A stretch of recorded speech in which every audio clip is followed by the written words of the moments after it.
The air is thick with smoke. Cannon blasts roar all around. British cavalry thunder down a dusty Crimean valley, sabers drawn and eyes wide.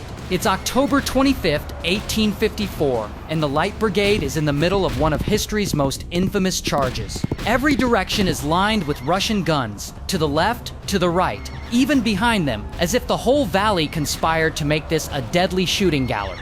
The men charge on, horse and rider hurtling into the valley of death. This is chaos. Men shout, drums roll, and the thunder of hooves blends with the roar of artillery.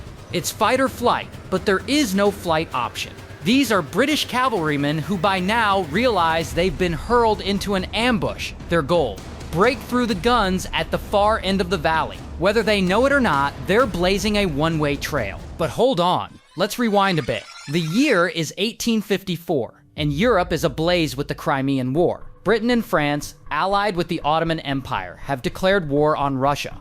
Why? Russia had been poking into Ottoman lands and making Britain nervous. Suddenly, British troops are shipped to the Crimean Peninsula, right over on the Black Sea, to keep the Russians from essentially marching into Istanbul. They dig in around Balaclava in Sevastopol on the cold coast. The terrain is rugged and supply lines are long. Temperatures swing from scorching sun to bone-chilling winds. The big goal for the Allies is to knock Russia out of the war by capturing Sevastopol, its fortress stronghold. But in the process, smaller actions and mistakes will make headlines. Think of it as a giant game of Risk. Control one key spot and you might just win the whole game. By late October 1854, Allied forces, British, French, and Ottoman, are camped near Balaclava, a vital supply port on the Black Sea. The Ottomans hold an earthwork fort, a redoubt on nearby heights, and the Russians are keen to take it back. Early on October 25th, the Battle of Balaclava ignites. The morning action is dramatic. The Russians send cavalry to charge the British lines. Major General Scarlett, commanding the British heavy cavalry, does the unbelievable. He orders his big horses forward against a larger Russian force and wins. The enemy retreats in surprise. It's one of those holy cow they did it moments. Imagine David versus Goliath, but David is riding a horse. Almost simultaneously, a British infantry regiment, the 93rd Highlanders in bright red kilts, faces a Russian cavalry charge. They stand in a single thin line, firing volley after volley. The Russian horsemen crash into them again and again, but those Highlanders hold firm like a brick wall in tartan. The result, the Russians are driven off, and the British suffer almost no casualties. Lord Raglan, a British general lounging atop a hill. He spots something potentially disastrous. The Ottomans had captured some Russian cannons on the heights, but now the enemy might haul those guns back. If the Russians carry off those cannons, it'd be a huge propaganda win. Raglan decides to act. He sends a terse order down the line. Prevent the enemy from carrying away the guns. Sounds reasonable, right? Send cavalry and stop the thieves. But Raglan's wording is annoyingly vague. He doesn't say which guns or how exactly. All he says is, stop the enemy taking the guns. Imagine pressing a button labeled go without saying where. You're bound to get mishaps. The order reaches Lieutenant General Lord Lucan, commander of the British cavalry, both heavy and light brigades. Lucan looks across the battlefield. To his front lies a narrow valley, flanked by hills bristling with Russian artillery. Down in that valley, Russian gunners shuffle their cannons. In this chaos, Lucan concludes, aha, of course he means the big batteries at the far end of the valley. Those are the guns everyone can see. He relays the order to his subordinates, including Lord Cardigan, leader of the Light Brigade, who's Lucan's brother-in-law, though they don't speak much. Cardigan, dressed to the nines in crimson and gold, hears it and simply nods. He snaps his horse into a gallop and asks, "Which guns, sir?" According to some reports, Captain Lewis Nolan, the officer who delivered the order, tries to clarify. He gestures broadly toward the distant Russian guns and blurts, "There, my lord, are the guns." The key problem: Nolan is pointing at the Russian artillery lining the valley ahead, not at the cannons captured on the hilltop. Lucan takes Nolan at his word, and the trap is set. Yikes. And just like that, a tragic game of telephone is complete. What Raglan intended, stop the Russians hauling off captured guns from the heights, has transmogrified into charge straight down the valley into that pile of cannons. No one bothered to double check. Cardigan gets ready, thinking he's doing what he's told. The Light Brigade is on its way. It's about 11:30 a.m. Lord Raglan's order, misheard or not, has reached Lucan, and Lucan barks it to Cardigan, "Forward, the Light Brigade." Cardigan looks ahead at the long, narrow defile, a muddy valley about a mile long squeezed between two ridges. On those ridges sit scores of Russian cannons pointing right at him. He nods grimly and shouts, "Very well, we charge at once." Imagine being a cavalryman at that moment. Your heart is thudding in your chest, and you stare down that valley of lead. You think, this is either extremely brave or extremely insane. But what will you do? These troopers have been trained to follow orders without flinching. Turning back isn't an option. The Light Brigade plunges into the valley. Captain Nolan, seeing something amiss, flings himself ahead of the formation. He reportedly tries to scream out, "Stop! Not that way," or some such warning. But before he can clarify, the first Russian cannon fires. Boom! A shell or grape shot rips into Nolan's horse and man. Nolan is killed instantly. His final thought was probably along the lines of, well, that escalated quickly. With Nolan silenced, the order stands. The Light Brigade charges on. Cannonballs and musket balls flash overhead. The valley becomes a blur of smoke, noise, and terror.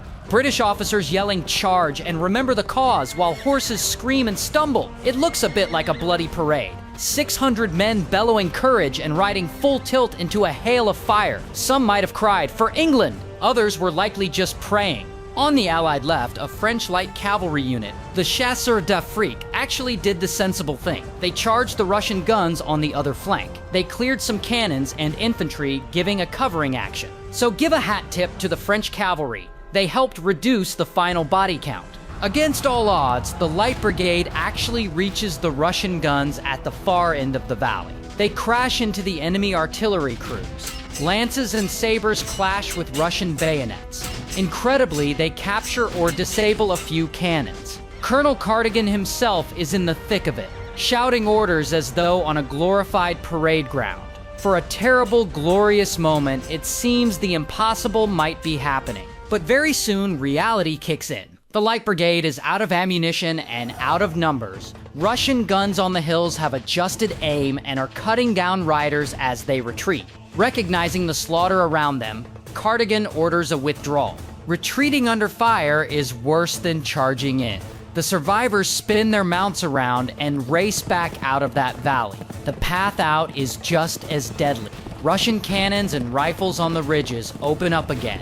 Men and horses who made it to the guns find themselves on the receiving end of grape shot. It's like trying to leave a carnival while the roller coaster is still going full speed. When the smoke clears, the toll is staggering. Out of roughly 670 men who rode in, about 113 are killed and 134 wounded. Whole squadrons are nearly wiped out. One regiment loses over 75% of its riders. In raw terms, 607 sabers charged. Only about 195 came back with horses, a loss of roughly 70%.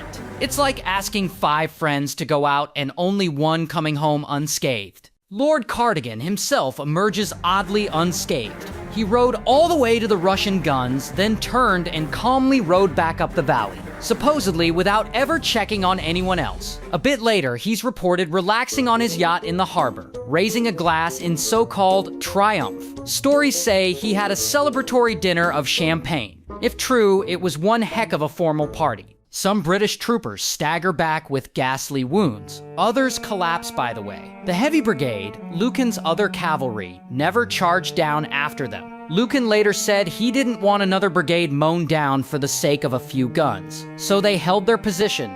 By the end of the day, the Light Brigade's story is clear. No strategic victory was won, but a legendary disaster was. The British lost 600 valiant men or more for practically nothing except a great story. The battlefield at Balaclava had another bloody chapter, but this one will echo forever. News of the charge explodes back in London. This tale has it all. Heroism, carnage, and a touch of farce. Poet Alfred, Lord Tennyson, immortalizes it in verse. Cannon to the right of them, cannon to the left of them, theirs not to reason why, theirs but to do and die. His poem praises the unquestioning bravery of the troopers. In Britain, the Light Brigade quickly earns heroic status. Soldiers are lauded for gallantry, and Lord Cardigan is cheerfully dubbed a genius, if only for arriving back alive. Even Queen Victoria is said to have shed a tear when she hears how these poor lads followed orders straight into the mouth of hell. But behind the scenes, the generals are shaking their heads. Whispers start. What a blunder! Lord Raglan quietly grumbles about misinterpretations. Lord Lucan argues he did what he was told. The London press, except the ones in the Crown's pockets, will later refer to it as a folly or blunder. Some families of the dead mutter that pride and protocol sent their sons to a needless death. As years go by, Britain mostly remembers the charge for its boldness. Tennyson's poem ensures the heroism is what sticks. It becomes one of those stories every schoolchild learns, though textbooks awkwardly skip the messy stuff about miscommunication. The phrase Light Brigade enters history as shorthand for brave but doomed action.